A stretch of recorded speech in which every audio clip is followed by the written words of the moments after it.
Baik, Shalom. Shalom.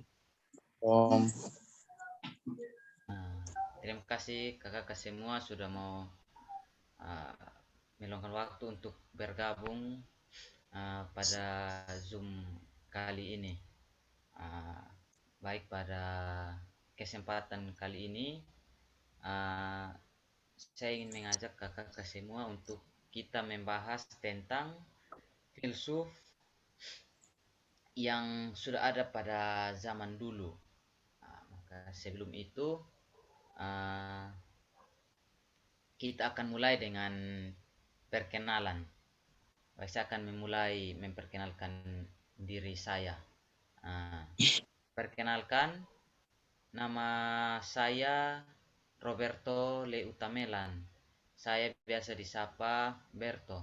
NIM saya 21210043. Oke, baik. Di sini saya akan memperkenalkan diri.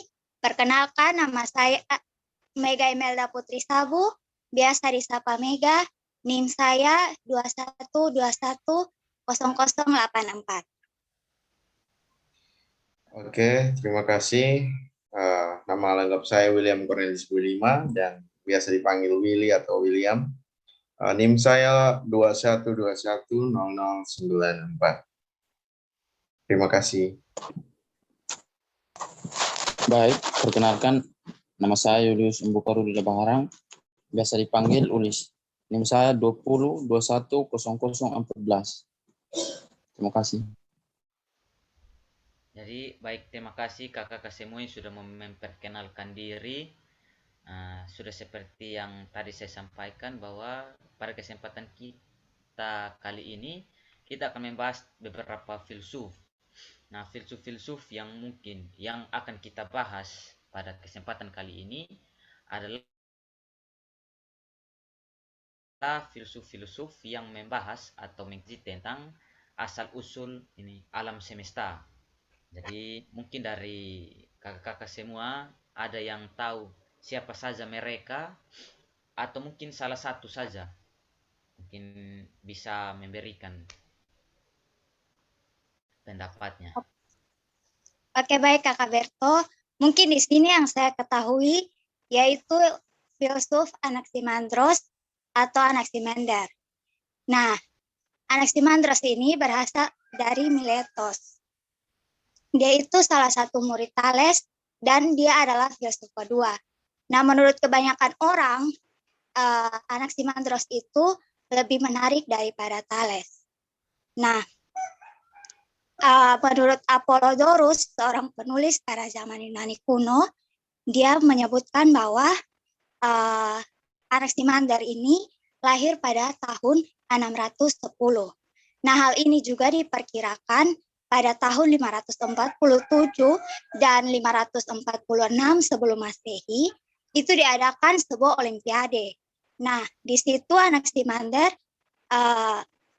mengikuti olimpiade itu pada umur 63 tahun. Nah, sebenarnya ini juga yang menunjukkan bahwa Anaximander itu lebih muda 15 tahun daripada Thales. Namun meskipun begitu, meskipun dia lebih muda daripada Thales, dia meninggal lebih dahulu daripada gurunya tersebut.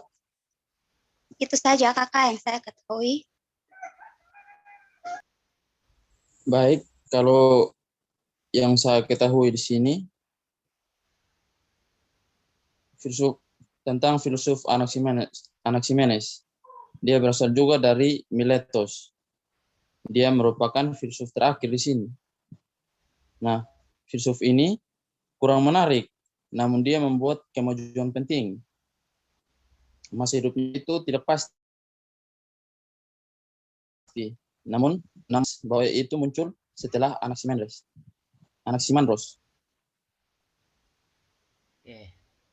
Terima kasih kakak semua yang sudah mau memberikan sedikit gambaran tentang siapa saja mereka itu. Jadi benar sesuai dengan yang tadi sudah dikatakan disebutkan oleh kakak semua filsuf-filsuf yang mengkaji tentang asal-usul alam itu ada 3.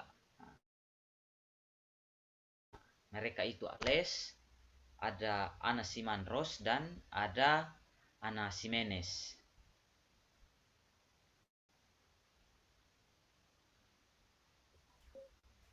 Oke kakak, kalau tidak salah yang pernah saya dengar itu ketiga filsuf ini yang tadi sudah disebutkan oleh kakak Mega dan kakak Umbu, juga kakak Eto tadi, tidak salah Bung Hatta pernah mengatakan bahwa ketiga filsuf ini adalah filsuf alam, dan ketiga filsuf ini mereka ini mengkaji tentang alam semesta, tentang pendapat pemikiran mereka tentang kosmos secara umum.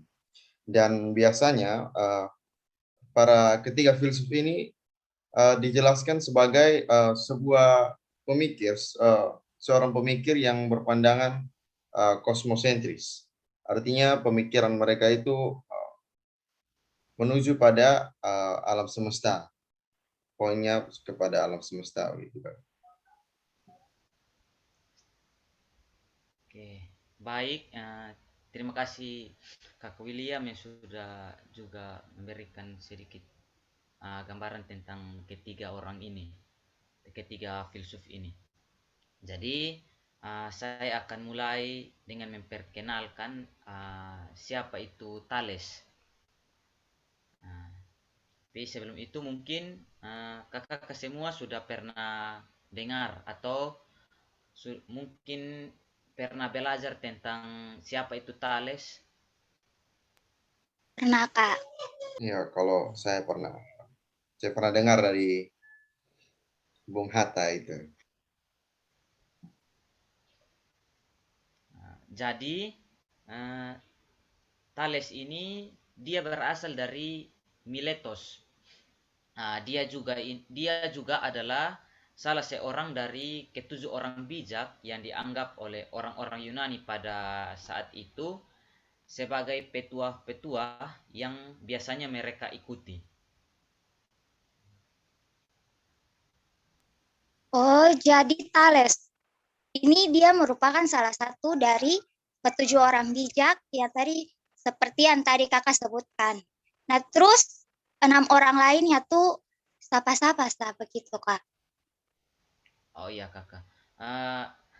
Mungkin kalau untuk ke-6 orang lainnya itu saya kurang tahu siapa saja ke-6 orang itu. Mungkin kakak William atau kakak Umbu tahu siapa saja ke-6 orang itu, bisa memberikan Ya penjelasan kakak, sedikit. ya yang dari ketujuh orang itu saya ingat itu ada tiga orang yang saya tahu. Cuman mungkin tiga lainnya itu agak lupa, karena yang saya tahu itu ada Bias. Bias ini dari Prien, ada juga Solon dari Athena, dan Hilon dari Sparta. Nah, yang saya ingat itu ketiga orang ini yang dapat bisa saya sampaikan. Mungkin kakak yang lain bisa melengkapi. Baik, di sini yang saya tahu ada 3 orang. Yang lain itu ada Pitakos dari Mytilene, yang kedua Lebolos dari Lindos, dan yang ketiga Priandros dari Korintus. Oh iya, Terima kasih. ya betul. Periandros. Agak lupa. Baik, terima kasih kakak-kakak yang sudah menjawab. Jadi saya akan melanjutkan tentang siapa Thales itu. Jadi ini saat kita berbicara tentang Thales, orang banyak di luar sana itu pasti akan langsung merespon dengan berbicara tentang sebuah pandangan yang Thales sendiri ini ungkapkan bahwa alam semesta ini berasal dari air. Jadi air itu adalah substansi dasar yang membentuk segala hal lainnya.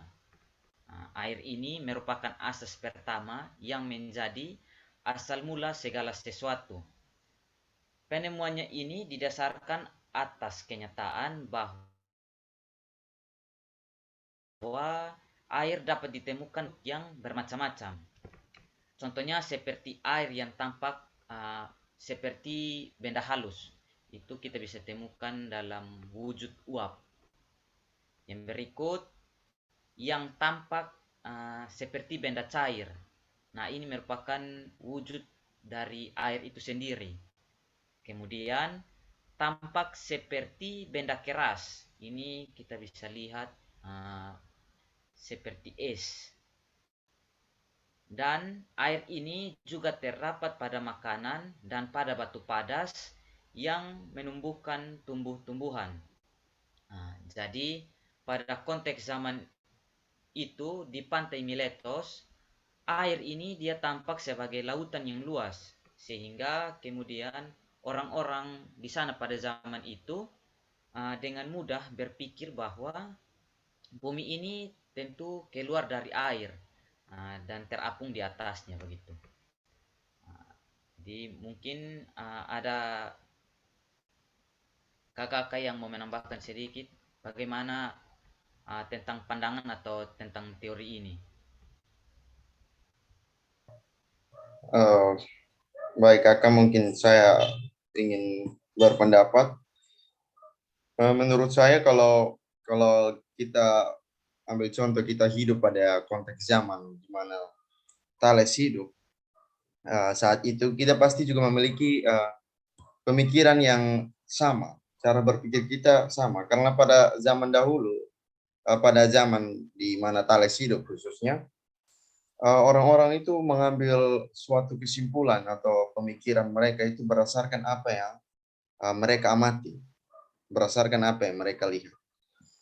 Nah, untuk itu yang tadi orang-orang di Pantai Miletos seperti yang kakak itu tadi sampaikan, bahwa mereka melihat air itu seperti yang seperti sebuah lautan yang luas, sehingga mereka berpendapat bahwa bumi ini tentu keluar dari air dan mengapung di atas, seperti yang tadi kakak itu sampaikan tadi. Jadi menurut saya kalau kita hidup pada konteks zaman saat itu, tentu kita akan berpikir dengan cara berpikir yang sama, dengan hanya melihat segala sesuatu hanya dengan mata dan tanpa ada penelitian yang mendalam tentang hal tersebut. Itu kalau dari saya. Oke, kakak, kalau dari saya, menurut teori filsuf Anaximandros, itu berbeda dengan pemikiran Thales yang memikirkan tentang asal mula sesuatu. Nah, terus Anaximandros nih, dia lebih menekankan pada prinsip akhir tentang segala sesuatu tuh tidak terbatas. Jadi apapun itu tuh tidak terbatas. Begitu, kakak. Nah, mohon maaf, di sini saya kurang mengerti tentang yang dijelaskan oleh teman-teman tadi. Mungkin itu maksudnya bagaimana? Oh, begini maksudnya, kakak. Jadi menurut Anaximandros, itu prinsip terakhir itu adalah apeiron. Apeiron itu sendiri adalah hal yang tidak terbatas dan bersifat ilahi, abadi, dan tidak berubah-ubah, dan meliputi segalanya. Jadi, kalau Thales mengungkapkan bahwa air itu segala sesuatu atau segala-galanya, maka harusnya air itu tidak terbatas dan tidak ada yang bisa melawan air itu sendiri. Maka harusnya air itu tidak terbatas dan tidak ada hasil lain yang berlawanan dengan air. Seperti api. Nah, menurut dia segala hal itu berasal dari substansi awal. Nah, substansi awal menurut Anaximandros itu bukan air. Nah, karena menurut dia tidak mungkin bahwa asas segala sesuatu itu adalah air, sebab seandainya benar bahwa air itu adalah asas segala sesuatu atau asas dari asas pertama itu, maka air itu harus didapatkan di mana saja, dan termasuk api juga suatu yang kering. Begitu Kakak. Izin menambahkan Kakak Mega tadi, Anaximandros juga dia ini menganggap kalau kejadian di dunia lainnya ini adalah sesudah perceraian yang terjadi. Jadi ambil contoh di ketika seperti yang kita tahu itu di lautan itu bagaimana proses terjadinya hujan itu karena sinar matahari terkena pada air laut sehingga air laut menguap. Artinya perceraian terjadi antara sinar matahari yang membuat air itu yang tadinya berada di laut menjadi menguap sehingga karena tekanan itu air itu mulai melepaskan diri. Air yang ada di laut itu melepaskan diri menjadi uap sehingga terbentuk awan dan menciptakan hujan lagi. Jadi bagi Anaximandros ini suatu gerak berputar memisahkan dengan yang panas dengan yang dingin sehingga menjadi sebuah bola raksasa. Karena kepanasan sesuatu yang dingin yang ada di dalam itu adalah air mulai melepaskan diri. Jadi air itu mulai melepaskan diri karena tekanan, karena kepanasan. Tekanan yang disebabkan oleh udara. Kemudian bola meletus menjadi sebuah lingkaran. Nah, tiap lingkaran terdiri dari api. Menurut Anaximandros ini terdiri dari api yang dilapisi oleh udara. Nah, karena setiap lubang menampak api yang dikandungnya dan itu disebut matahari. Bagi Anaximandros itu disebut matahari. Dan kalau tidak salah, Anaximandros itu menganggap bumi ini berbentuk silinder. Nah, dan juga setiap lubang nampak api yang dikandungnya dan itu juga disebut bulan, ada juga bintang-bintang. Dan ketika lubang itu ditutupi oleh udara atau kabut, maka terjadilah gerhana matahari. Anaximandros mengamati bahwa gerhana itu terjadi karena hal tersebut. Dari gerhana matahari dari bulan itu sendiri. Mungkin itu saja, Kak. Oke Kakak, saya izin menambahkan lagi dari apa yang sudah Kakak William sampaikan tadi. Di sini Anaximandros juga berpendapat bahwa yang seperti Kakak William omong tadi, bahwa bumi itu berbentuk silinder, yang lebarnya bumi itu 3 kali lebih besar daripada tingginya. Dan juga Anaximandros ini menolak anggapan Thales yang berbicara bahwa bumi itu terletak di atas air. Maka harusnya diterangkan keberadaan air itu sendiri. Nah, Anaximandros juga menjelaskan bahwa bumi tidak bergantung pada suatu apapun. Bumi tidak jatuh karena kedudukannya tepat di pusat jagat raya dengan jarak yang sama antara satu dengan yang lainnya. Nah, jadi tidak ada alasan untuk bumi itu jatuh, begitu Kakak. Mungkin itu saja dari saya, Kakak. Ya, terima kasih Kakak Mega. Ya, menurut saya juga pemikiran Anaximandros ini juga masuk akal sebenarnya, karena bagi dia menolak air sebagai dasar dari segala sesuatu. Karena tadi menurut dia jika air adalah dasar segala sesuatu, maka air itu harus ditemukan di mana saja. Nah, tapi air itu kita tidak bisa temukan di mana saja. Air itu hanya ada di tempat-tempat tertentu. Nah, menurut Anaximandros, semua makhluk yang hidup termasuk manusia berasal dari air.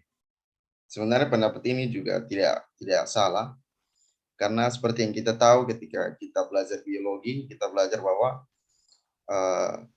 manusia itu tercipta karena pertemuan antara sel sperma dengan sel telur.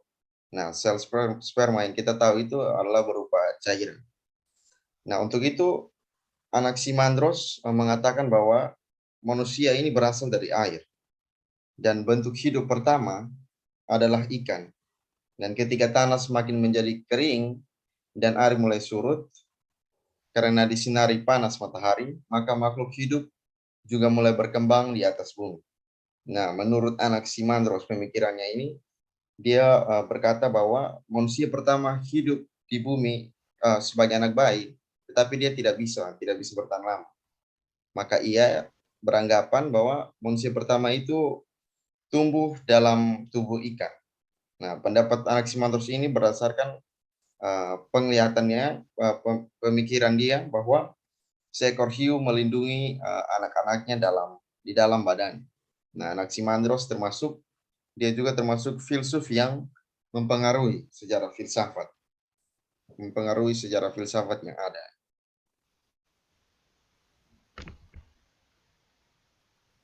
Nah, di sini kalau dari saya sendiri, menurut pandangan Anaximenes, seturut dengan yang tadi sudah dijelaskan oleh Kakak Berto, Anaximenes ini berkeyakinan bahwa yang menjadi asal mula dunia adalah udara. Sebab udaralah yang meliputi seluruh alam, dan udara pula yang menjadi dasar hidup bagi manusia yang amat diperlukan untuk bernapas. Baginya, jiwa adalah udara, api adalah udara yang encer, dan udara jika dipadatkan akan menjadi air.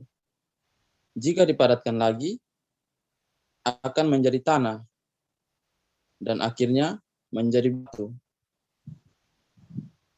Menurut dia juga, bumi berbentuk datar, luas dan tipis, hampir seperti sebuah meja. Bumi dikatakan melayang di udara seperti daun pohon yang melayang di udara. Benda-benda langit tersebut merupakan api yang berada di langit, yang muncul karena pernapasan basah dari bumi. Bagi saya itu, jikalau berdasarkan pemikiran Anaximandros yang tadi saya kemukakan dan juga Kakak Mega kemukakan, jikalau air merupakan segala sesuatu, seharusnya air itu berada di segala tempat, dan di mana saja itu seharusnya kita bisa ketemu air.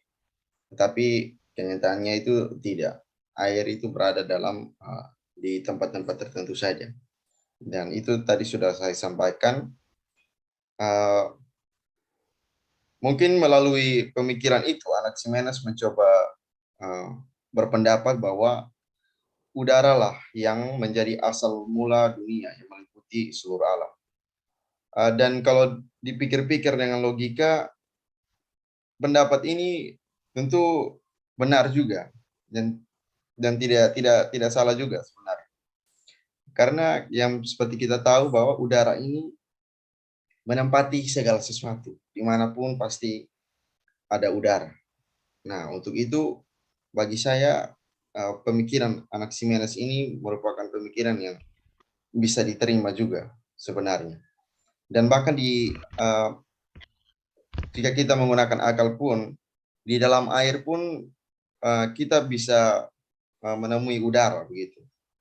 Karena Thales yang seperti kita tahu dia ini menganggap bahwa segala sesuatu adalah air, tapi air ini tidak berada di segala tempat. Nah, namun Anaximenes muncul dengan pemikirannya berkata bahwa udara ini yang meliputi segala sesuatu, dan bahkan di dalam air pun kita bisa menemukan udara di sana, begitu.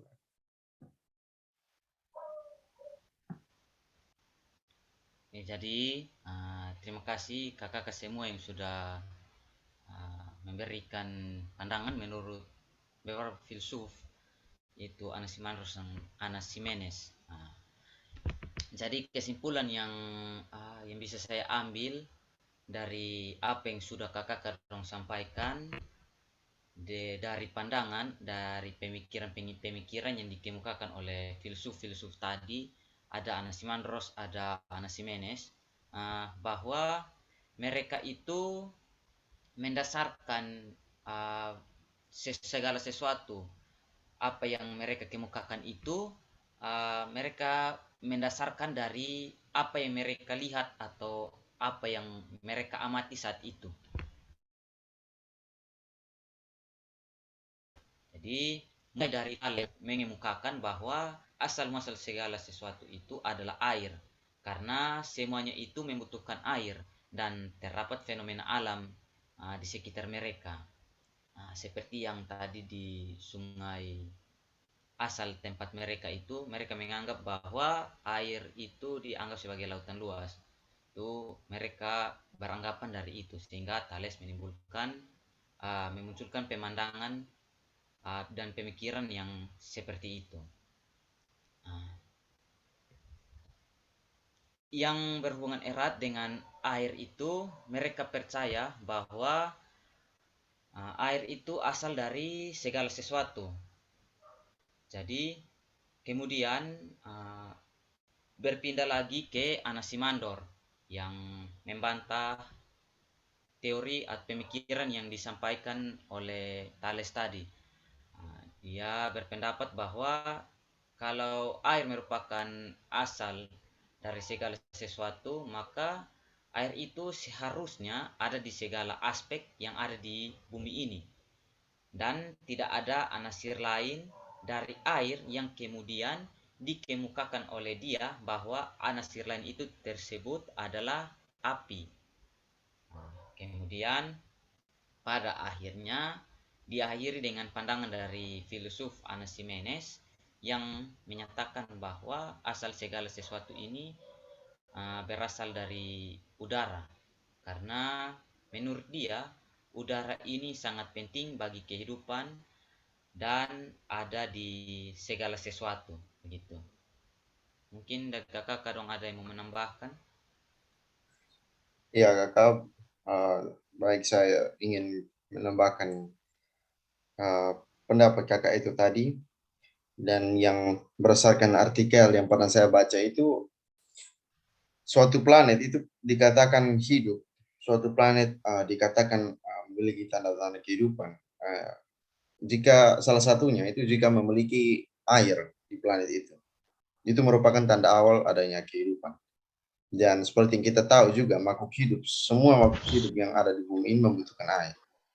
Dan melalui pemikiran itu, bisa saja Thales mengambil pemikiran berdasarkan apa yang dia lihat, seperti yang kakak Eto tadi kemukakan, bahwa orang-orang pada zaman itu mencoba memahami fenomena-fenomena di sekitar mereka dengan pemikiran mereka. Pemikiran dengan apa yang mereka lihat dengan indera, panca indera yang mereka memiliki.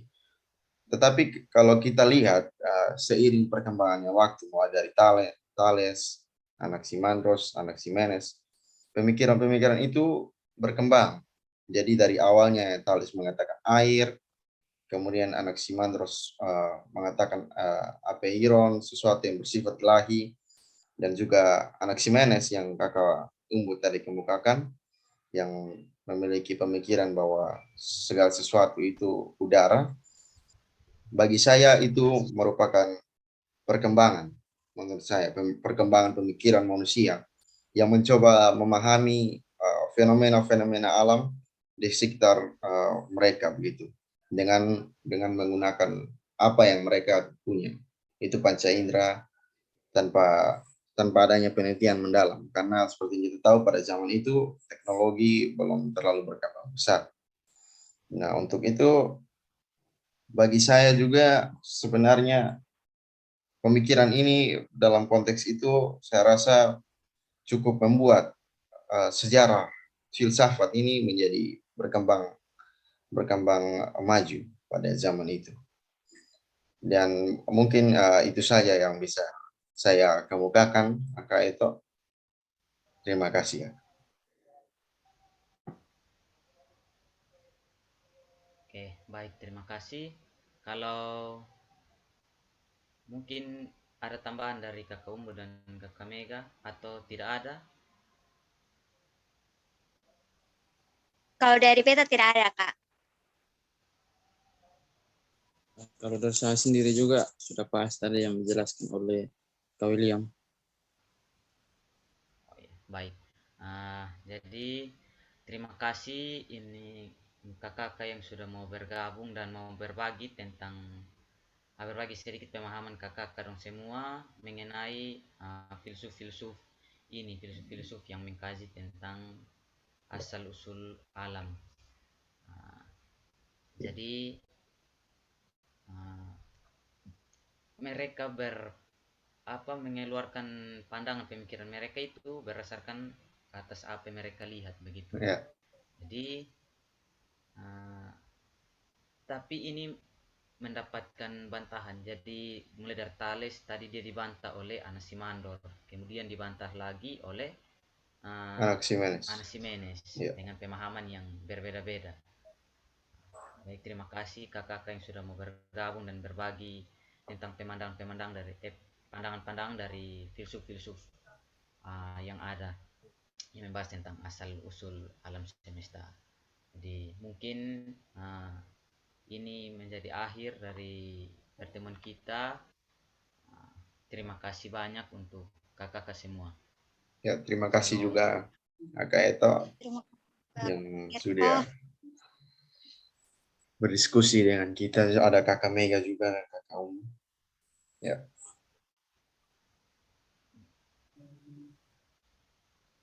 Mungkin kita bisa mengakhiri. Kak Eto. Bisa, boleh. Ya. Baik semua, terima kasih dan shalom. Shalom. Shalom. Shalom.